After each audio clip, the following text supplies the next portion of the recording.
Hey guys, this is part 50, believe it or not, the big 5-0 of my video story, and it's a sort of celebratory episode. If you want to set some fireworks off, please go ahead. The fact that I've made it to 50 is quite amazing, because it's a difficult concept. It's never gone too well in the past, but here we are at part 50. So in the last video we finished off those stage races, and we're now in National Championships week, well, just about. But first of all, we're going to go through the results before we go anywhere else. For mid-June. I think the last time I did it was on the 1st of June. Was it around about the what races were we doing? Yes, those Estonian races. I remember going through those, and then that's June. So the Tour de Reich was won by Napolitano, who's having a very, very good season. We did that one. I do not remember that at all, that race, but apparently we got third, so well done, Tim. The Criterium du Dauphiné, Pierre Rolland abandoned, so unlucky. Did anyone else abandon? Yep, tons of riders, and they're all big names. Vandenbroek, Lemmervel, Stibar, Finney, almost certainly all out of the Tour de France. Unlucky. But Chris Froome continued his relentless progress. Obviously the guy to beat in the Tour de France, Niemiec, apparently finished second, so there you go. Fulzang, another rather surprising one, in third. And then Port, Kwiatkowski, Rodriguez, Pino, Costa, Roach, and Van Garderen.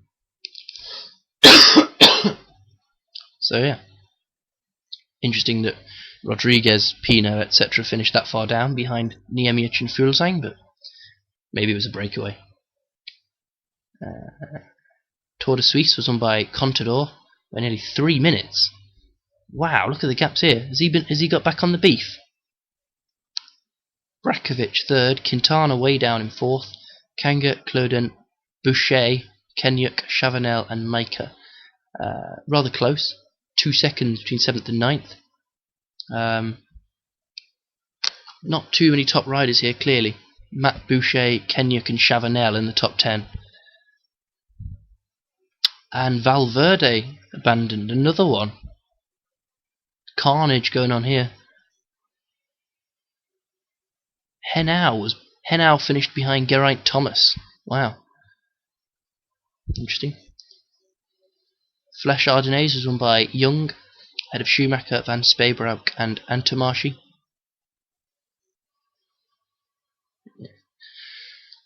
Tour de Luxembourg was won by Barbin, ahead of Yver. Pretty close again. Roth wasn't too far back either. And then the Ster ZLM Tour was won by Demar, who's also from Pinkland. Him and Bekele, they come from Pinkland together. Bandiera, Thwaites, Voss, and then a big gap back to the rest. Look, pink boxes everywhere. Boucle de la Mayenne was won by Andy Tennant, obviously, because he's won pretty much every race he started this season. Just time trials, and then he hangs on to it for the rest of the race. Sabido, Veilleux, Caldera, Martins, and Pustelberger right behind him. And then Halle in Guigem was won by Feline. So, pretty interesting results, particularly in the World Tour races. It's all going on there. Quickly look at the rankings, because it's not been that long since we last looked at them. Contador's moved up a long way. Nairo Quintana shot up, but that's probably because he hasn't done any racing until the Tour de Suisse. Nobody's dropped down a lot by the looks of it. Continental Tour is led by Duarte still, but Napolitano's catching him. Bauer is kind of in the middle there. He's nowhere near anyone. Vargas 5th, Schroeder and Tanga also in the top 10. Bekele just outside. Riders making big moves there, including Gombok. Froome has over 2,000 points in this ranking. Our top rider will be quite a way down there, Schroeder still, but only just ahead of Bekele. Bauer up there as well. And victories, Zoltan has 14, but about 14 of those have been easy. Froome's wins have probably been a little bit harder, same with Cavendish. Bauer has 6, as does Natanga. Team Sky lead the World Tour, with Katusha not too far back. Omega Pharma have really had a poor season so far. They should be well up there, but poor. At the moment, Euskaltel are struggling to get any points. Massive gap up to the next World Tour team, Lampre. They're the two that would be getting relegated at the moment, although I think 3, I would probably relegate 3 teams anyway to make it back to an 18 team World Tour. But at this early stage, almost everyone up to BMC is in trouble at the moment still. Continental Tour, we're 1,500 points ahead of Colombia, and then Accent Jobs, Cofidis, Soyasun, and NetApp. We're going to win that. There's no other way of putting it. This is the team of Christian Schroeder's twin that doesn't exist, so they've got 2 points. CQ, or Super Prestige, whatever you want to call it. This ranking is badly affected by the World Tour bug, because in the HC races, where usually the World Tour teams would score all the points, the Continental teams are getting them, so it's easier for the Continental teams to score points in this than the World Tour teams. We are 4th. Somehow we've moved back up above Omega Pharma and Astana. And Garmin. Saxo Bank making big moves thanks to Contador. Colombia and Europe Car are also right up there.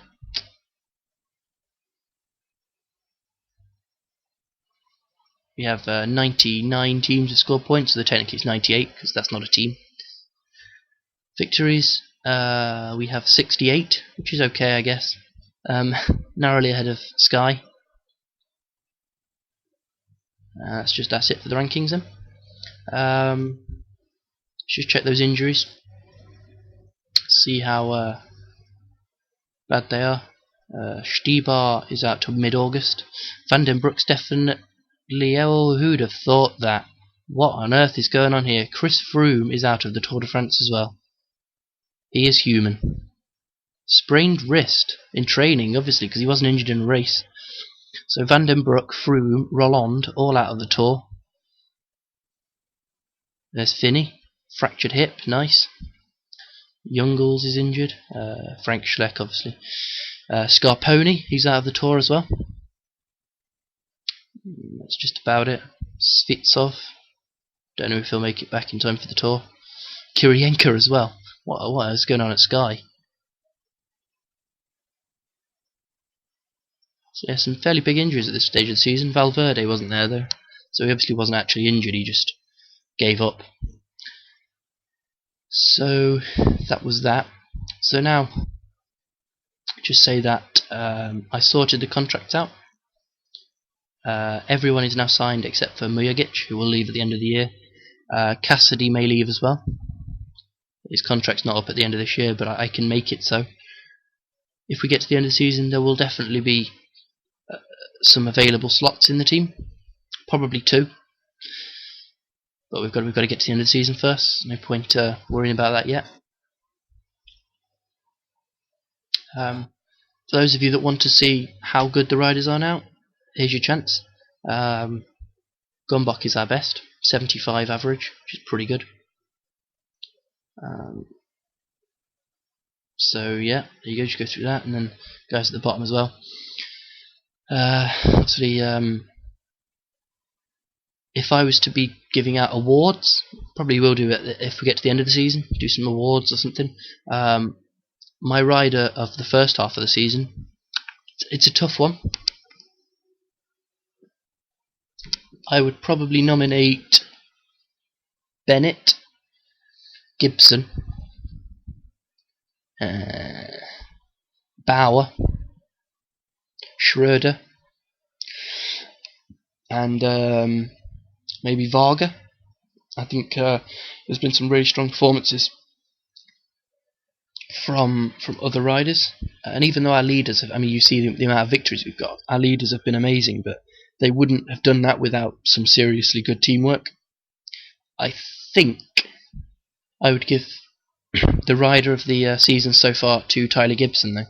I think he's done everything asked of him. He's been there in every race, on all sorts of terrain. Finishing 5th in the Tour de Beauce is genius, quite frankly, when you're 59 mountain and you can't time trial. So I would say Tyler. But there has been some great rides from everyone. Not much else to say, really. It's up to you, obviously, how you develop your riders. But something to give you a thought about. Rodriguez, big weakness on the flat. He did struggle a couple of times in the Tour de Beauce, actually, when the pace got high at the end of a stage, particularly in crosswinds as well. So something you might want to work on. Mountain stats not really important unless you are a climber, of course, but with people like Van der Velde, you're not going to make any time limits in the World Tour. That Bauer struggled as well in the Route du Sud. In general, you want to get up to 60 mountain. Anything less than 60, you're in a bit of trouble. Hill, the only guys with weaknesses in the hills are Bakker, Jurikas, Deeperveen, Heikkinen.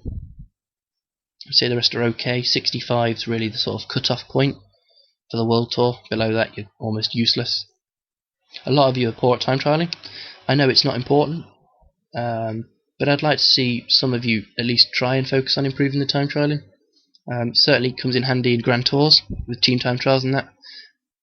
So yeah, certainly prologues. Well, prologues are very important.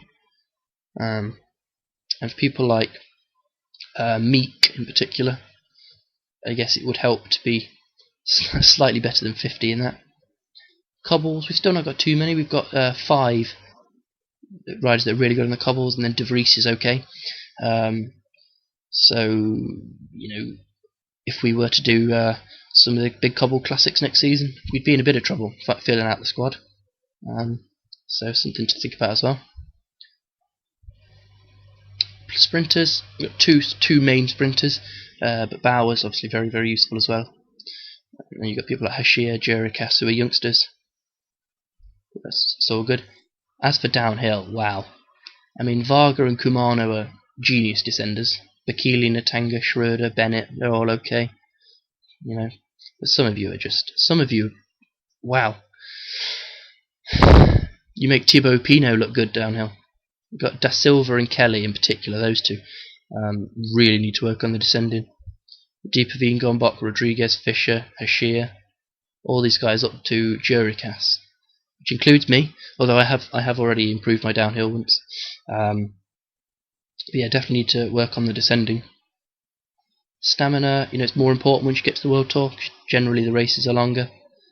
Only ones with real weaknesses: Kumano, Hashir, Bakker, St. Ledger, Douglas. 65 is okay. Certainly if you're a domestique it's okay.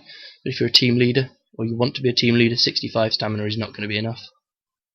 Resistance apparently has no effect, so move on from that.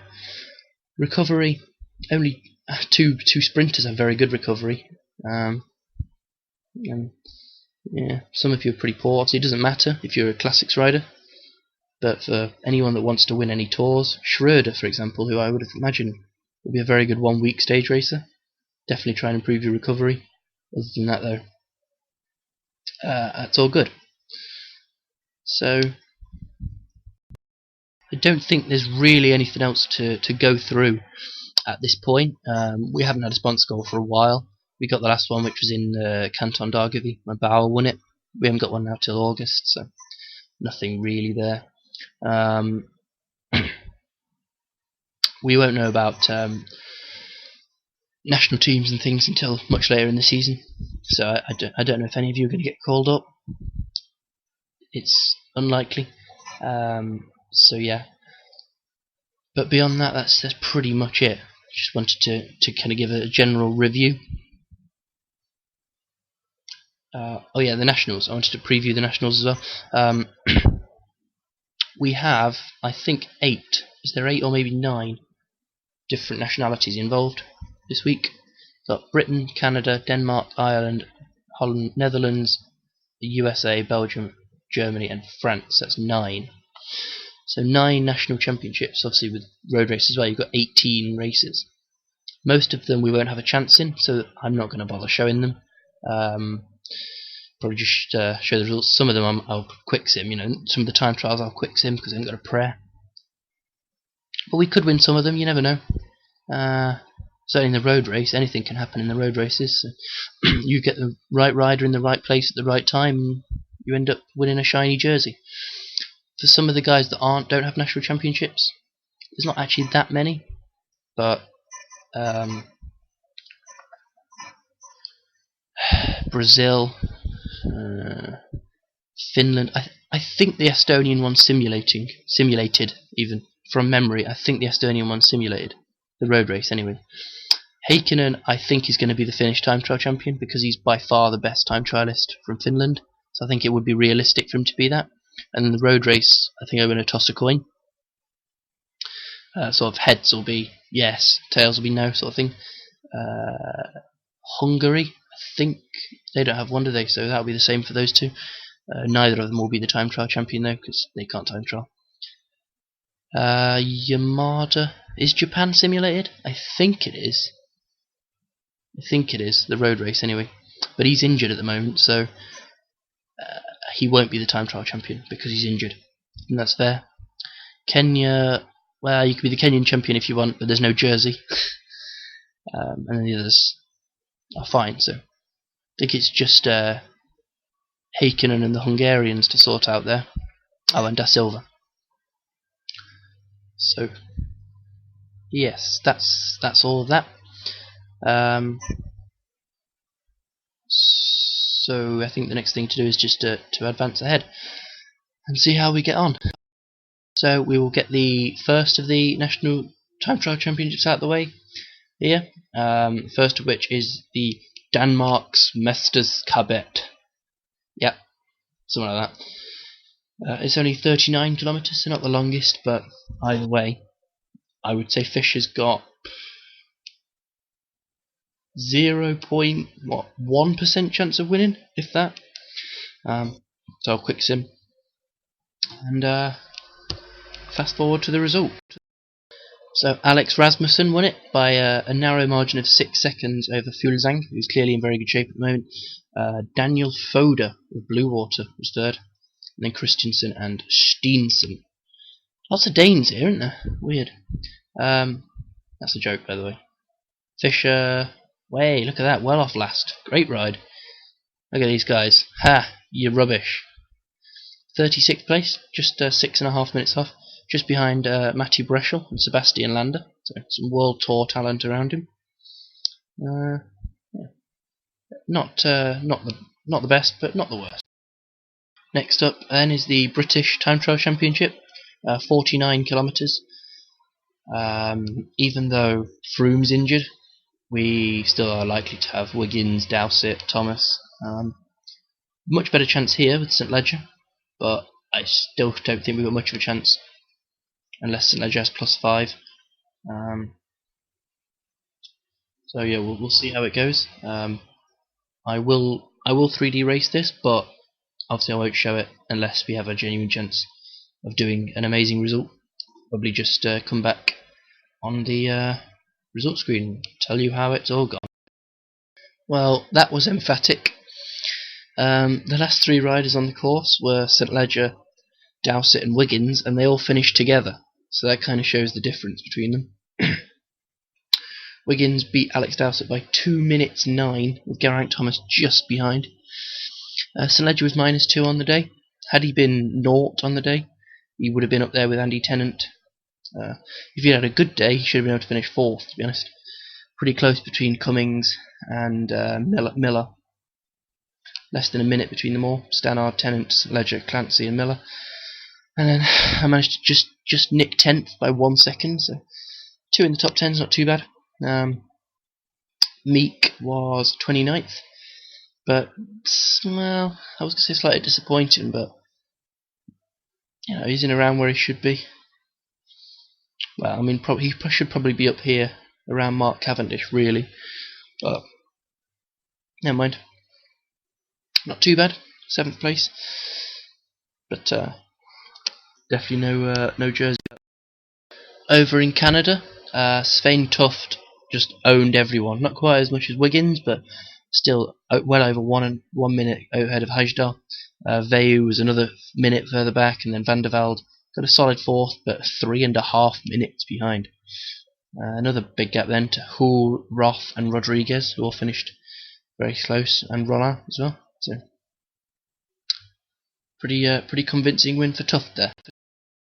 And finally, in Ireland, Stephen Kelly comes in a magnificent last by over 30 seconds. Martin Irvine of United Healthcare wins the Shamrock skin suit with Roach and Bramier over a minute back. Then Dan Martin, Dignan, Mullen, English, Buggle, Downey, and Stephen Clancy. So pretty shocking from Kelly, but he is 52 time trial and has no fitness at all. So yeah, but that's it for the first bunch of nationals. In the next video, obviously, we'll do the rest of the time trial ones and get some road racing done. I don't know whether I'll be able to get all of them done in one video, but you never know. So far, not great. The only one we've managed to get is the Finnish time trial champion. Which doesn't really count. But yeah, we'll have some more next time. Hopefully we might be able to get something, but I wouldn't put any money on it. So join me next time, and thanks for watching.